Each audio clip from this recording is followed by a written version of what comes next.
Hi, good day everyone. Welcome back to Bernard Business Consulting YouTube channel. I'm Jasin.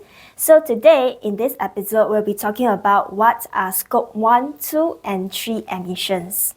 You might heard of green gas emissions before, yet with the tighter regulations and standards related to these greenhouse gases emissions, we have been receiving a lot of questions about what are Scope 1, 2 and 3. So in this video, we'll explore what are the categories of greenhouse gases emissions. Understanding the various categories of greenhouse gases emissions is important in developing a successful carbon reduction strategy. The emission categories Scope 1, 2, and 3 assist businesses in identifying and managing their carbon footprints. Let's look at each perspective to understand its consequences to environmental sustainability. Scope 1 emissions including the direct greenhouse emissions from the sources owned or fully controlled by the businesses. These are the most visible and immediate emissions from the sources within the company's operational boundaries. Some examples of Scope 1 direct emissions are combustion of fossil fuels, industrial processes, and fugitive emissions. Companies can reduce their Scope 1 direct emissions by replacing fossil fuel forklift or their company vehicles with EVs. Also, they can invest in improving the energy efficiency of their manufacturing processes to reduce the combustion of fossil fuel. Scope 2 emissions are indirect greenhouse gases emissions caused by the company's purchased power, heat, or steam. Although the pollutants are not directly created by the company within their operational boundaries, but the greenhouse gases emissions are a consequence of the company's energy usage. There are a lot of companies out there that are adopting renewable energy to cut down their emissions from Scope 2. So IKEA, they installed solar panel on their rooftops to generate clean energy from the sun's energy. By doing that, they can reduce the purchase of electricity from the grid.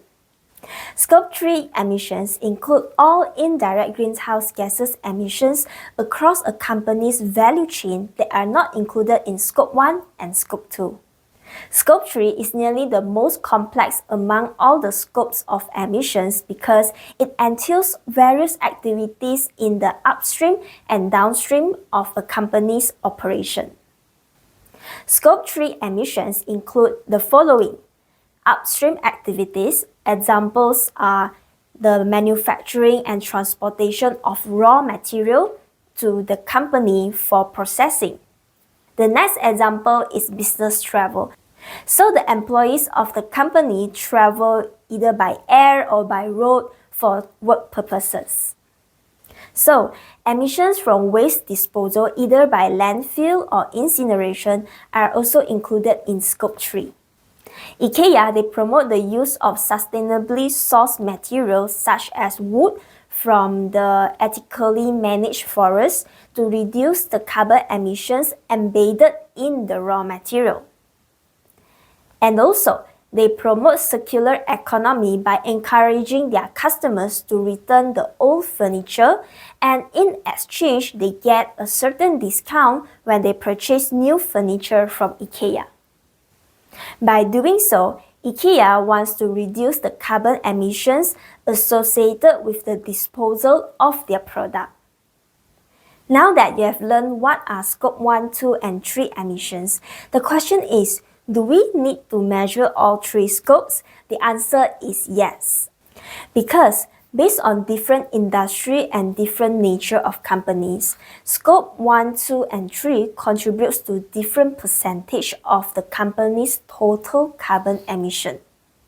So, it's very important for companies to measure all three scopes and understand that which scope contributes to the most amount of carbon emissions of their company.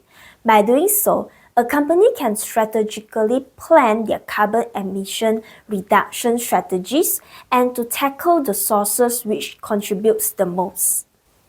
Most of the times, a company's value chain contribute the most carbon emissions to the company.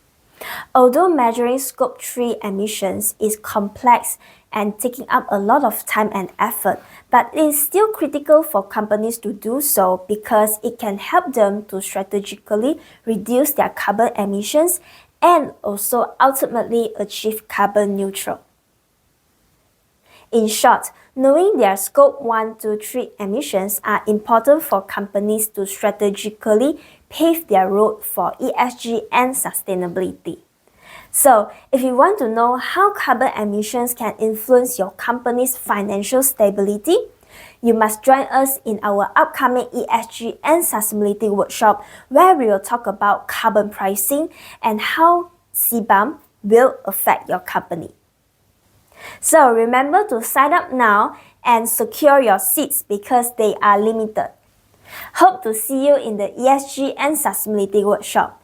Thank you for watching and I hope you learned something today. And I'll see you in the next episode. Bye!